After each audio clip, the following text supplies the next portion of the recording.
Astro பக்தி tax நேயர்களுக்கு ஆங்கில புத்தாண்டு நல்வாழ்த்துக்களுடன் ஜோதிடர்கள் சார்பாக வணக்கங்கள். அன்பு நேயர்களுக்கு 2024 ஆங்கில புத்தாண்டு நல்வாழ்த்துக்கள். திரு ரங்கநாதன் அவர்கள் பாரம்பரிய பிரசன்ன ஜோதிடர். அடுத்தபடியாக கும்பகோணம் திரு ஜோதிட சிரோன்மணி ராகம் ராஜ்குமார் ஐயா அவர்கள். ஜோதிட கலைமாமணி ஓம் முருகா அஸ்ட்ரோ தரணி அம்மா அவர்கள். வணக்கம். அடுத்தபடியாக பரம்பரை ஜோதிடர் திரு ஏழுமலை ஐயா அவர்கள் திருப்பூர். ஆங்கில புத்தாண்டு இது பார்த்தீங்க அப்படின்னா 1/1/2024 கன்னிகா லக்னத்தில் ஞாயிற்றுக்கிழமையில் மக நட்சத்திரம் 3ஆம் பாதத்தில் கௌளவ கரணத்தில் பிரீத்தி நாம யோகத்தில் தேய்பிரை பஞ்சமி தேதியில் இந்த வருடம் பிறக்க இருக்கு. இந்த வருட கிரக நிலைகள் நம்ம அப்படின்னு எடுத்துக்கும்போது மேஷத்தில் குரு இருக்காங்க. இந்த வருஷம் பிறக்கும்போது இந்த வருஷ பிறப்புக்கு பின்னாடி மே மாதத்தில் அதாவது 1/5/2024 குரு பகவான் ரிஷபராசிக்கு போகிறாங்க, மறுபடியும் மேசராசிக்கு வருவாங்க. இது வந்து வக்ரம் அதிச்சாரம் அப்படின்னு சொல்லக்கூடிய ஒரு அமைப்பு. ஆனால் வருஷத்தினுடைய தொடக்கத்தில் குரு பகவான் மேசராசிலையும் கன்னி ராசியில் கேது பகவானும் கும்ப ராசியில் சனி பகவானும் மீன ராசியில் ராகு பகவானும் வருட கிரகங்களாக சஞ்சரிச்சுக்கிட்டு இருக்காங்க. நம்ம எப்போவுமே ராசி பலன் எடுக்கும்போது வருட கிரகங்களில் கவனத்தில் எடுத்துப்போம். இந்த வருட கிரகங்கள் நிலை அப்படிங்கிறது குரு பகவான் மேஷத்துலேயும் கன்னியில் கேதுவும் கும்பத்தில் சனியும் மீனத்தில் ராகும் இருக்கிறாங்க. இந்த கிரக நிலைகள் 12 ராசிக்காரங்களுக்கும் என்ன விதமான பலன்கள் கொடுக்க போகுது அப்படிங்கிறது தான் நம்ம இந்த ஆங்கில புத்தாண்டில் பார்க்குறோம். இது பார்த்தீங்க அப்படின்னா இந்த ஆங்கில புத்தாண்டு என்ன சொல்லுது நேயர்களுக்கு அப்படின்னா பெரும்பாலும் நற்பலன்களே சொல்லுது. ஏன்னா இந்த நம்ம இப்போ பார்த்தோம் இல்லைங்களா கிரக நிலவரங்கள், அதில் குரு பகவான் பார்த்தீங்கன்னா ஒரு வலிமையான ஒரு நிலையில் காணப்படுறார். இப்போ இந்த குரு பகவான் அப்படிங்கிறது யார் அப்படின்னா முதன்மையான சுப கிரகங்களில் ஒருத்தர். அவர் தான் நல்ல பலன்களை அள்ளி வழங்குவதில் முதன்மையான கிரகம். ஸோ அவர் நல்லா இருந்துட்டார் அப்படின்னாவே அந்த வருடம் சிறப்பாக இருக்கும் அப்படின்னு அர்த்தம்.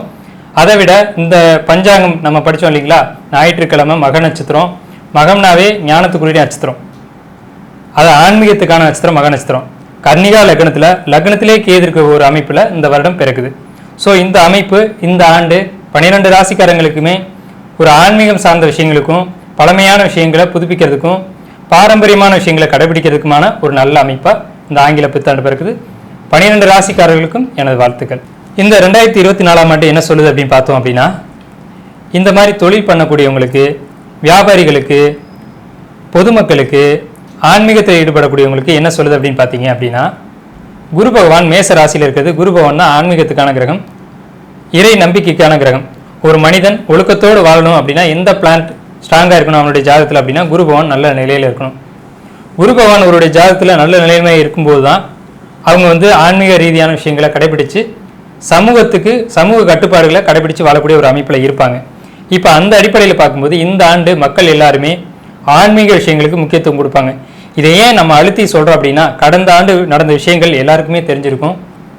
அதாவது ஆலயங்கள் மூடப்பட்டதாக இருக்கட்டும், ஆலயங்கள் இடிக்கப்பட்டதாக இருக்கட்டும், ஆலயங்களுக்குள்ளே பெட்ரோல் குண்டு வீசப்பட்டதாக இருக்கட்டும், கடந்த ஆண்டினுடைய கிரக நிலையை தான் காரணம். இதை நம்ம கடந்த ஆண்டு பலன்களே நம்ம மென்ஷன் பண்ணியிருக்கோம், முன்னாடி நம்ம வீடியோக்களில் நம்ம பதிவிட்டிருக்கோம். இந்த ஆண்டு குரு பகவான் மேசராசிலையும் ராகு பகவான் மீன ராசிக்கும் போகிறது ஒரு சிறப்பான பலன்களை பொதுமக்களுக்கு கொடுக்க இருக்குது. எப்படின்னு கேட்டிங்கன்னா இந்த ஆலயங்களுக்கு செல்லக்கூடியவங்க, ஆன்மீகத்தில் ஈடுபடக்கூடியவங்களுக்கு இனி தொந்தரவு இல்லை அப்படிங்கிறத தெளிவாக சொல்லுது. கோயிலுக்கு போகிறவங்க கோயிலுக்கு போகலாம், ஆன்மீகத்தில் ஈடுபடக்கூடியவங்க ஈடுபடலாம், அதனால எந்த பாதிப்பும் இல்லை. ஆனால் கடந்த ஆண்டெல்லாம் எப்படி இருந்தது அப்படின்னு கேட்டிங்கன்னா கோயிலுக்கு போகிறதுக்கே ஒரு அச்சம். இப்போ ராகு பகவான் அப்படின்றவர் யாருன்னா ஒழுக்கக்கேடான விஷயங்களை தூண்டி விடக்கூடிய ஒரு நபர், அவர் தான் ராகு பகவான் அப்படின்னு சொல்கிறாங்க. இப்போ ராகு பகவான் மீன ராசிக்கு போயிருக்குது, காலபுருஷ ராசிக்கு 12வது ராசிக்கு போயிருக்கிறதுனால ஆன்மீகம் சார்ந்த பயணங்கள் இந்த ஆண்டு அதிகமாகும் அப்படிங்கிற ஒரு விஷயத்த சொல்லுது. அடுத்து பார்த்துக்கிட்டிங்கன்னா சிம்ம ராசியில் மக நட்சத்திரத்திலே இந்த ஆண்டு பிறக்குது அப்படிங்கிறதுனால பெண்களுக்கு அதிகபட்சமாக சுப விஷயங்களை சொல்லியிருக்கு. இந்த ஆண்டு பெண்களுக்கு சார்பான சட்டங்கள் இயற்றுறதும் அரசாங்கத்திலேருந்து பெண்களுக்கு உதவிகள் கிடைக்கிறதும் இப்போவே நீங்கள் பார்த்துட்டு இருக்கலாம். சிம்மம் அப்படிங்கிறது அரசு வீடு, சந்திரன்றது பெண் கிரகம். அப்போ பெண்களுக்கு இந்த ஆண்டு அரசு அதிகமான உதவிகளை செய்யும். மத்திய அரசாங்கம் இருக்கட்டும், மாநில அரசாங்கமாக இருக்கட்டும், அரசாங்கம் பொதுவாக பெண்களுக்கு அதிகமாக சப்போர்ட் பண்ணும். இருந்தாலும் கூட பெண்களுக்கு சில இடர்பாடுகள் இந்த ஆண்டு உண்டு அப்படிங்கிறத நம்ம மறுக்க முடியாது. ஏன்னா ஜோதிடரோட கடமை என்னென்னா நடக்கக்கூடிய நல்லதையும் சொல்லணும், நடக்கக்கூடியதை எச்சரிக்கையும் செய்யணும். அந்த வகையில் பார்க்கும்போது இந்த சந்திரனை சனி பகவான் கும்பராசிலேருந்து பார்க்குறார். அந்த சனியினுடைய பார்வை பெண்களுக்கு ஒரு சில நெருக்கடிகளை இந்த ஆண்டு ஏற்படுத்தும். கும்பராசி சனி பகவான் என்ன சொல்றார் அப்படின்னு கேட்டிங்கன்னா, கும்பம் அப்படின்றது கோயில். இந்த ஆண்டு எல்லா ஆலயங்களும் புதுப்பிக்கப்படும், கும்பாபிஷேகங்கள் நடத்தப்படும் அப்படிங்கிறத கும்பராசியில் இருக்க சனி பகவான் சொல்றார். பழமையான ஆலயங்கள், பல ஆயிரம் வருடங்களாக கும்பாபிஷேகமே பண்ணாமல் மூடப்பட்ட ஆலயங்கள் இந்த ஆண்டு எடுத்து புதுப்பிச்சு கும்பாபிஷேகம் பண்ணுவாங்க அப்படிங்கிறத இந்த கும்பராசியில் கூடிய சனி பகவான் சொல்றார். அப்போ இந்த ஆண்டு ஆன்மீகத்துக்கான ஆண்டாகவும், சுபிச்சத்துக்கான ஆண்டாகவும், விவசாயத்துக்கு ஏற்ற ஆண்டாகவும், தொழில் பண்ணுறவங்களுக்கு அபரிதமான லாபங்களை கொடுக்கக்கூடிய ஆண்டாகவும் இந்த ஆண்டு இருக்கு. குறிப்பாக காய்கறிகளுடைய விலை ஏற்றம் இறக்கங்கள் அடிக்கடி இருந்துக்கிட்டே இருக்கும். ஆனால் பொதுமக்களுக்கு அது ஒரு பெரிய பாதிப்பை ஏற்படுத்தாது. பணவீக்கம், பணவாட்டம் அப்படிங்கிறது இந்த ஆண்டு இருக்காது. பொருளாதாரம் எல்லாருடைய கைகளிலும் சீராகவும் சிறப்பாகவும் இருக்கும் அப்படிங்கிறத இந்த ஆண்டு கிரக நிலைகள் சொல்லுது. 90% இந்த ஆண்டு பலன்கள் அப்படிங்கிறது மக்களுக்கு நற்பலன்களையே செய்து, ஒரு 30% தான் சின்ன சின்ன இடர்பாடுகளை மக்களுக்கு சொல்லுது. இப்போ இந்த ஆண்டு 12 ராசிக்காரங்களுக்கும் என்ன விதமான பலன்களை கொடுக்குது? ஏன்னா ஒவ்வொரு ராசிக்காரங்களும் ஒவ்வொரு எதிர்பார்ப்போடு இருப்பாங்க. அப்போ எங்கள் ராசிக்கு இந்த ஆண்டு வீடு கிடைக்குமா, வாகனம் வாங்குவோமா, வீடு கட்டுவோமா, குழந்தை கிடைக்குமா, திருமணம் ஆகுமா, இப்படின்ற கேள்விகள் உங்களுக்குள்ளே இருக்கும். அதனால என்ன பண்ணுறோம் அப்படின்னா, ஒவ்வொரு ராசிக்குமான பலன்களை இப்போ நம்ம விரிவாக பார்க்க இருக்கோம். 12 ராசிக்குமான பலன்களை நம்ம விரிவாக பார்ப்போம். 2024ஆம் ஆண்டு ஆங்கில புத்தாண்டு விருச்சிக ராசிக்கு என்ன பலன்களை சொல்லுது அப்படிங்கிறத பார்ப்போம். பெரும்பாலும் இந்த விருச்சிக ராசிக்காரங்க எப்படி இருப்பாங்கன்னா, குறி சொல்கிறது, சாமி ஆடுறது, இந்த மாதிரி விஷயங்கள்லையும் அமானுஷ விஷயங்களில் தொடர்போடு இருப்பாங்க. ஆனால் இவங்களுக்கு அதில் ஈடுபாடு அதிகமாக இருக்காது. யாருக்கெல்லாம் சாமி வேணாம்னு நினைக்கிறாங்களோ அவங்களுக்கு தான் சாமி வரும். ஸோ அந்த மாதிரி அமைப்புள்ளவங்க தான் விருச்சிக ராசிக்காரங்க. இவங்க வாக்கு சொல்லி அடுத்தவங்களுக்கு குழந்தை பிறந்துட்டு இருக்கோம், இவங்களுக்கு குழந்தை பிறக்காது. இப்படிப்பட்ட தன்மைகள், அதை எதிர்மறையான தன்மைகள் விருச்சிக ராசிக்கு உண்டு. இந்த விருச்சிக ராசிக்கு இந்த 2024ஆம் ஆண்டு என்ன பலன்களை சொல்லுது அப்படின்னு பார்த்தா, முதல்ல 5ஆம் இடத்துக்கு ராகு வந்திருக்கு. நான் அதனால தான் புத்திரத்தை டச் பண்ணேன். ராகு மாற்றத்திற்கான கிரகம். எதையுமே மாற்றி போடும். ஒன்று இல்லைன்னா கொடுத்துட்டு போகும், இருந்துன்னா பிடிங்கிட்டு போகும். ஸோ இதை செய்யக்கூடிய வேலை யாரோட வேலைன்னா ராகுவோட வேலை. அந்த அடிப்படையில் உங்களுக்கு 5ஆம் வீட்டில் வந்திருக்கக்கூடிய ராகு பகவான் புத்திரம் இல்லைன்னு சொல்கிறவங்களுக்கு, விருச்சிக ராசிக்காரங்களுக்கு புத்திரத்தை கொடுக்கறதுக்காக வந்திருக்காரு. கட்டாயப்படுத்தி கொடுத்துட்டு போவார். அதுவும் குழந்தையே இல்லை சார், 30 வருஷம் ஆச்சு, 40 வருஷம் ஆச்சு அப்படின்னு சொல்கிறவங்களுக்கு கட்டாயப்படுத்தி கையில் குழந்தைய கொடுத்துட்டு தான் இந்த ராகு பகவான் மேசராசிக்குள்ளே ட்ராவல் ஆவார். அதுக்குள்ளே உங்களுக்கு மேசராசிக்கு போகிறதுக்கு இன்னும் 18 மாதம் இருக்குது. 18 மாதத்துக்குள்ளே விருச்சிக ராசிக்கு புத்திரம் உண்டு என்பது உறுதி உறுதி உறுதி. அடுத்து பார்த்தீங்கன்னா, விருச்சிக ராசிக்கு 4ஆம் வீட்டில் சனி. 4ஆம் வீட்டு சனி என்ன சொல்லுதுன்னா, ஒரு ஜன்னலையாவது இடித்து மாற்றி வைக்கணும் அப்படிங்கிறத சொல்லுது. பழுது பார்த்தல் சனி தான் பழுது பார்க்கக்கூடிய கிரகம். இப்போ என்னென்னா, சுத்தப்படுத்தக்கூடிய கிரகம், கர்மாவை பேலன்ஸ் பண்ணக்கூடிய கிரகம் சனி அப்படின்னு நம்ம பார்த்தோம். அந்த வேலையை யார் செய்வானா, சனி செய்வார். அப்போ 4ஆம் வீட்டில் ஆட்சி பலத்தில் இருக்க என்ன செய்யும் அப்படின்னா, அந்த பழைய வீட்டை இடித்து புது வீடாக மாற்றி கொடுத்துட்டு போகும். அப்போ சுபவிரயமான செலவுகளை இந்த சனி பகவான் சொல்கிறார். அடுத்து பார்த்தீங்கன்னா, 6ஆம் வீட்டு குரு. 6இல் குரு ஊரில் பகை அப்படின்னு ஒரு பழமொழி இருக்குது.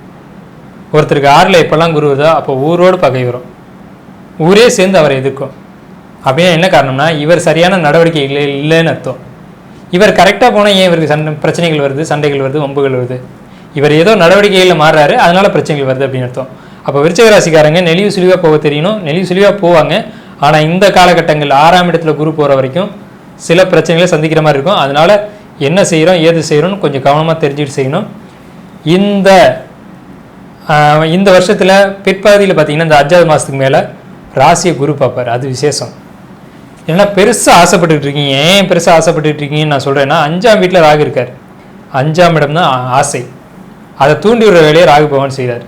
ராகு பகவான் ஒரு ஆசையை தூண்டி விடுறாருன்னா அது நல்லதுக்காக இல்லவே இல்லை. பெரிய பிரச்சனை கொண்டு போய் மாட்டி விட போகிறாருன்னு அர்த்தம்.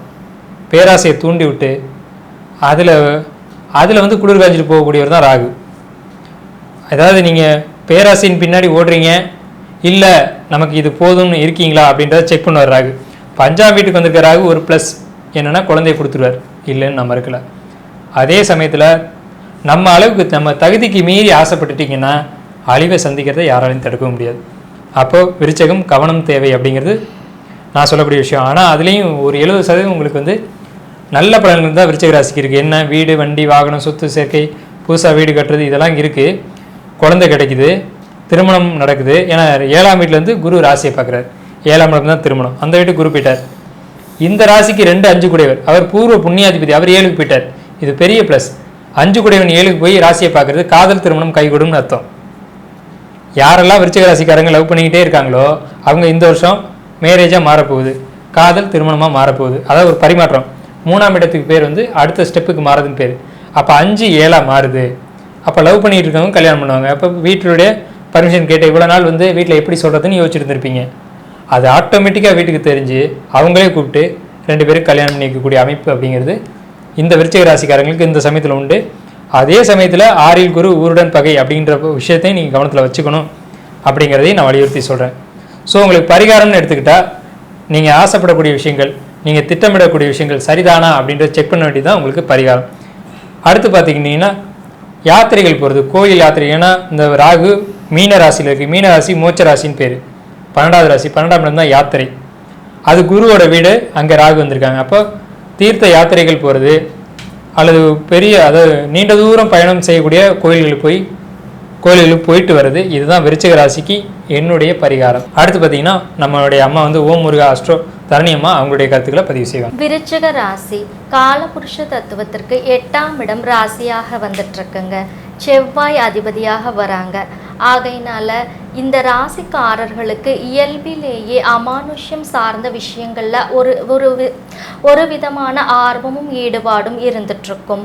5ஆம் இடத்துல ராகு பகவானினுடைய சஞ்சாரகதி இருந்துட்டு இருக்கு. 5ஆம் இடம் தான் பூர்வீக புண்ணிய ஸ்தானம், காதல் விவகாரங்கள், ஸ்பெக்குலேஷன்ஸ், யூக வருமானங்கள் அப்படின்னு சொல்ற இந்த இடங்கள்ல ராகு பகவானினுடைய சஞ்சாரகதி இருந்துட்டு இருக்கிறதுனால காதல் விவகாரங்கள்ல பெரிய அளவுக்கு ஈடுபாடு வச்சுக்காதீங்க. சில பல நேரங்கள்ல ஏமாற்றங்களை சந்திக்கக்கூடிய வாய்ப்புகள் காதல் விவகாரங்கள்ல இருந்துட்டு இருக்கும். யோக வருமானம் அப்படின்னு யோகத்தின் பேர்ல பிஸ்னஸ் பண்ணக்கூடிய நபர்களுக்கு ராகு பகவான் உங்களினுடைய ஆசையை தூண்டி அதன் பேர்ல அவஸ்தையை உருவாக்கி கொடுத்துருவார். ஆகையினால விருச்சிக ராசி அன்பர்கள் இந்த விஷயங்கள்ல நிச்சயமாக கவனமாக இருக்கணுங்க. பூர்வீக புண்ணிய ஸ்தானம், இந்த நீங்கள் வாழ்ந்துட்டு இருக்கிறது ஒரு ஊராக இருக்கும், நீங்கள் போய் இருக்கிறது உங்களுடைய பூர்வீக ஊர் ஒரு ஊராக இருக்கும். ஆனால் நம்ம பூர்வீகத்தில் இடம் வாங்கலையே, நிலம் வாங்கலையே அப்படின்ற மாதிரியான கவலைகள் விருச்சிகராசி அன்பர்களுக்கு இருந்துகிட்ருக்கும். ராகு பகவான் சஞ்சாரம் 5ஆம் இடத்துல இருக்கிறதுனால நீங்கள் பூர்வீக ஊரில் நிலம் வீடு வாங்கிறத கொஞ்சம் தவிர்த்துடுங்க.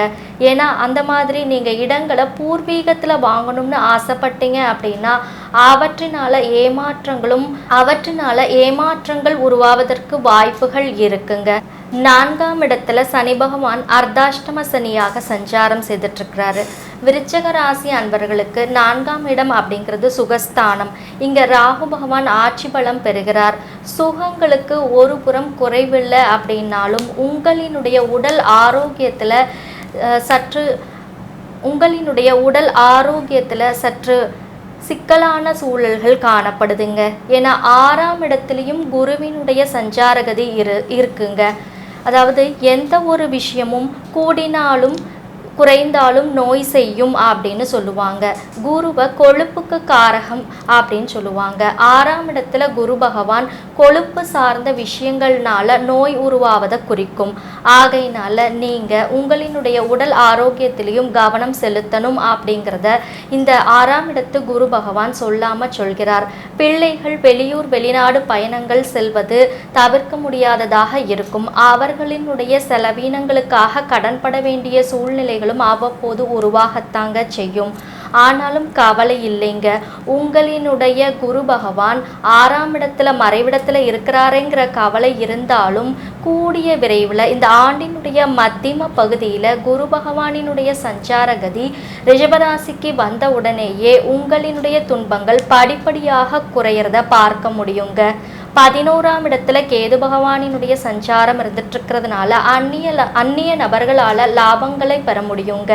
உங்களை எதிர்த்து வந்தவர்களை எதிர்த்து நீங்கள் போராடி வெற்றி காணக்கூடிய வாய்ப்புகள் இருந்துட்டு இருக்குங்க.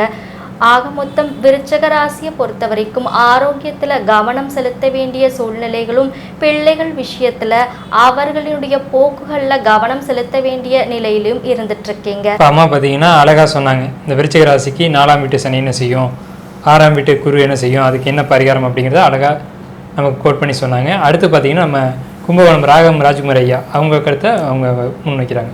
விருச்சகம் அப்படிங்கிறது காலபுருஷனுக்கு 8வது ராசி, கிணற்று ராசி அப்படின்னு சொல்லுவாங்க. அதாவது கிணறு அப்படிங்கிறது வந்து ரொம்ப ஆழ் கிணறு அந்த மாதிரி இதை குறிக்கும். இப்போ கிணறு அப்படின்னா கிணத்துக்குள்ளே என்ன இருக்குது, கிணத்து தண்ணிக்குள்ளே என்ன இருக்குதுன்னு தெரியாது, அது ரகசியம் புரிந்தது. அதே போல் சந்திரன் வந்து அங்கே நீசமாகுது அப்படிங்கிறதுனால எப்போவுமே இவங்களுக்கு வந்து ஒரு பயம், பதட்டம் இந்த மாதிரி குணங்கள் அதிகமாக இருக்கும். அதே போல் தியாகம் உள்ளம் கொண்டவங்க, எப்போ அடுத்தவங்க ஏதோ சொன்னாலும் சரிங்க அப்படின்னு சொல்லிட்டு அந்த மாதிரி விட்டு கொடுத்து போகிற தன்மைகள், தியாக உணர்வு இதெல்லாமே இருக்கும். இது ஒரு பக்கம் இருந்தாலும் இவங்க பேச்சு எப்படி இருக்கும் அப்படின்னா, பேசுனா அடுத்தவங்களுக்கு சுள்ளுன்னு வலிக்கிற மாதிரி இருக்கும். ஏன்னா அந்த மாதிரி ஏன்னா தேள் கொட்டுனா எப்படி இருக்குங்க, அந்த மாதிரி தான் இவங்களோட ஒரு நேரத்தில் தாய்மை குணம் கொண்டவங்க. இவங்கள மாதிரி மனுஷன் இல்லவே இல்லை அப்படின்னு சொல்லுவாங்க, இவனை மாதிரி அடக்கம் இல்லவே இல்லை அப்படின்னு சொல்லக்கூடிய தன்மை இந்த விருச்சக ராசிக்கு உண்டு.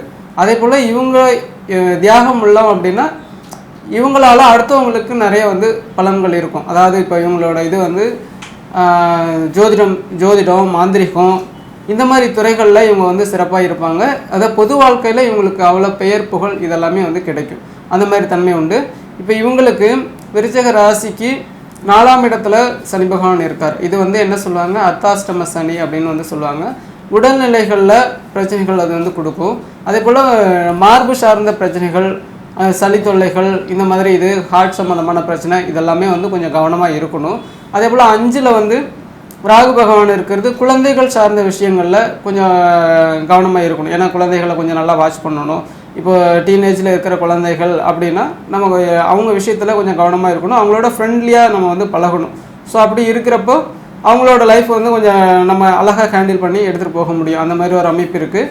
அதே போல் குரு பகவான் 6ல் இருக்குது. அப்போ குரு 6ல் இருக்கிறப்போ குடும்பத்தில் எவ்வளோ தான் பிரச்சனைகள் வந்தாலும் கொஞ்சம் சரியாகும். பேச்சுவார்த்தைகளில் கொஞ்சம் கவனமாக வந்து பேசுவாங்க அந்த மாதிரி. ஏன்னா குரு வந்து 9ஆம் பார்வையாக அது 2ஆம் இடத்தை வந்து பார்க்குது. குரு தன் ஸ்தானத்தையே பார்க்குது. அதனால வந்து குடும்பத்தில் கொஞ்சம் எவ்வளோ தான் பிரச்சனைகள் வந்தாலும் அது எல்லாமே வந்து சரி கட்டியே போகும். பொருளாதாரத்தில் தேவையான நேரத்தில் தேவையான அந்த பொருளாதாரம் அவங்களுக்கு வந்து கிடைக்கும், அந்த மாதிரி ஒரு அமைப்பு இருக்குது.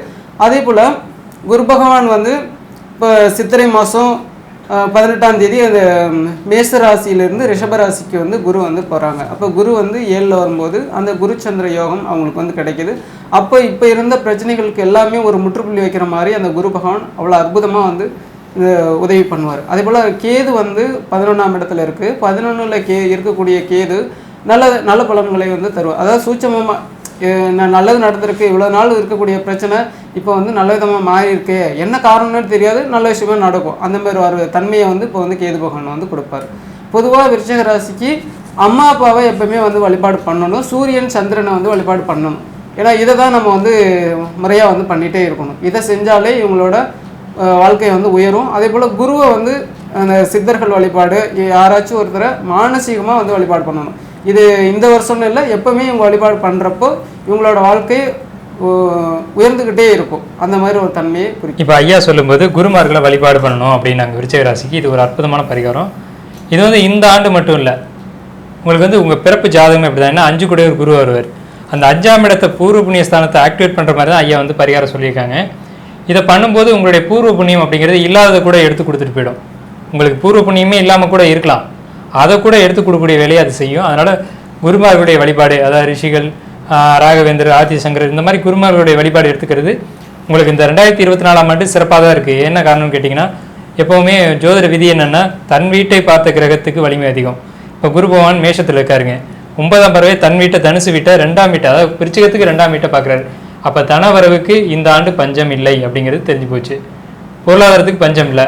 அதே மாதிரி ஜோசியர்களாக இருக்காங்க அப்படின்னா அவங்க கொடுக்குற வாக்கு எல்லாமே பலிதமாயிட்டே இருக்கும் இந்த ஆண்டு மட்டும். அப்போ அவங்க வாக்கு படிக்கும்போது என்ன ஆகுது, ஆட்டோமேட்டிக்காக அவங்க ஃபெமிலியர் ஆகிடுறாங்க, வருமானம் அதிகமாகிடுது. ஸோ இந்த ஒரு அற்புதமான அமைப்பு வந்து இந்த ஆண்டு விருச்சிக ராசிக்கு உண்டு. ஏன் இதை சொல்கிறோம்னா, விருச்சிக ராசி பெரும்பாலும் ஜோதிடர்களாக தான் இருப்பாங்க. ஸோ அதனால் சொல்கிறோம். 4ஆம் வீட்டு சனி, வீட்டினுடைய அமைப்பு, அதாவது புதுசாக வீடு கட்டக்கூடிய அமைப்பு, இதெல்லாம் சொல்லியிருக்காங்க. அடுத்து பார்த்திங்கன்னா நம்ம ஜோதிடர் ஏழுமலை ஐயா அவங்களுடைய கருத்துக்களை அவங்க பதிவு செய்வாங்க. வாழ்க வளமுடன். 2024 ஆங்கில புத்தாண்டு விருச்சிக ராசிக்கு எப்படி இருக்குன்னு நம்ம பார்த்துக்கிட்டு இருக்கோம். விருச்சிக ராசியை பொறுத்தமட்டியும் ஒரு சிறப்பான ராசி. எப்படி சிறப்பான ராசினா, செவ்வாயோட, அதாவது பூமிக்காரன ஆட்சி விடா கொண்ட ஒரு சிறப்பான ராசி. அந்த வகையில் இன்றைக்கி பார்க்கும்போது ராசிக்கு 2க்கு 5 கூடையும் 6ல் மறைஞ்சிருக்காப்புல. 6ஆம் இடம் மறைஞ்சாலும் இந்த வருஷத்தோட கடைசியில் 7ஆம் இடத்துக்கு வருது. அதாவது 7ஆம் இடத்துக்கு வரும்போது புத்திர பாக்கியத்துக்காக இது வரலையும் வைத்தியம் பார்த்து இருந்தவங்களுக்குலாம் இந்த காலகட்டத்தில் புத்திர பாக்கியத்துக்கு கிடைக்கிறது வாய்ப்பு உண்டு. அதே சமயத்தில் திருமணத்துக்காக ஏற்பாடு பண்ணியிருக்கவங்க குருபலன் முழுசாக வர்றதுனால வருஷ கடைசியில் இவங்களுக்கு திருமணம் விருச்சிக ராசியை பொறுத்தவரை நடக்குது. அது சிறப்பான, அதாவது 7ஆம் இடத்தை கடத்துறதுக்கான 7ஆம் இடத்துல வந்து குரு போய் உட்கார்றதுனால அது கல்யாணங்கிறது கொஞ்சம் சிறப்பான கல்யாணம் முடியும். அந்த வகையில் பரவாயில்ல. தொழில் அதே மாதிரி நல்லா இருக்கும், ஒன்றும் பயப்படுறதுலாம் ஒன்றும் கிடையாது, நல்லா இருக்கும், தொழில் செய்ய முடியும். மற்றபடி அதாவது அர்த்தாஷ்ட சனின்னு சொல்லுவாங்க, அதாவது 4ஆம் இடத்தை சனி இருக்கும்போது அர்த்தாஷ்ட சனி கொஞ்சம் அலைச்சலை கொடுக்கும். அதாவது தொழில்காரனே சனியை வந்து 4ஆம் இடத்துல போகும்போது புது தொழிலுக்காக இவங்க வந்து வெளியூர் பயணம் வந்து மேற்கொள்றதுக்கு வாய்ப்பு உண்டு. அப்போ புது தொழிலுக்காக ஏற்பாடு பண்ணாலும் கிட்டத்தட்ட 3ஆம் இடத்துக்கு 4ஆம் இடத்துக்கு அவரே வர்றதால புது தொழில்னால இவங்களுக்கு வருமானம் உண்டு, நல்ல காலம் வரப்போகுது. வாழ்க்கை வளமுடன். ஓகே, இவங்க என்ன சொல்லியிருக்காங்கன்னா இப்போ பரிகாரமாக கொடுத்த விஷயம் வந்து புது தொழில்களை எடுத்துக்கங்க அப்படின்றாங்க. பொதுவாகவே விருச்சிக ராசிக்கு என்ன ஒரு பெரிய ப்ளஸ் அப்படின்னா தொழில் யுத்திகளை கையாள தெரியும். உங்களுக்கு தொழிலை எப்படி பண்ணலாம், எப்படி பண்ணால் வெற்றி அடையும் அப்படிங்கிறது இவங்களுக்கு நல்லாவே தெரியும். ஏன்னா விருச்சிக ராசிக்கு 10 குடையவன் சூரியனாக வருவான். அதனால் இவங்க தொழில் பண்ணாங்கன்னா எந்த தொழில் பண்ணாலும் இவங்க வளர்ந்துக்கிட்டே தான் போயிட்டுருப்பாங்க. ஃபெயிலியர் அப்படின்றது விருச்சிகத்தை பொறுத்த வரைக்கும் தொழிலில் பிரச்சனை ஃபெயிலியர் ஆனேன் அப்படின்ற ஒரு கட்டம் வரவே வராது. ஸோ அந்த தொழிலை இவங்க வந்து கவனம் செலுத்த சொல்லியிருக்காங்க. அந்த 10ஆம் வீட்டை சனி பார்க்கறதுனால அதை சொல்லியிருக்காங்க. ஸோ இது ஒரு பெரிய ப்ளஸ் தான். தொழிலை மாற்றுங்க, நல்லதே நடக்கும். வாழ்த்துக்கள். 2024ஆம் ஆண்டு விருச்சிக ராசிக்கு அருமையான ஆண்டாக வர வாழ்த்துக்கள்.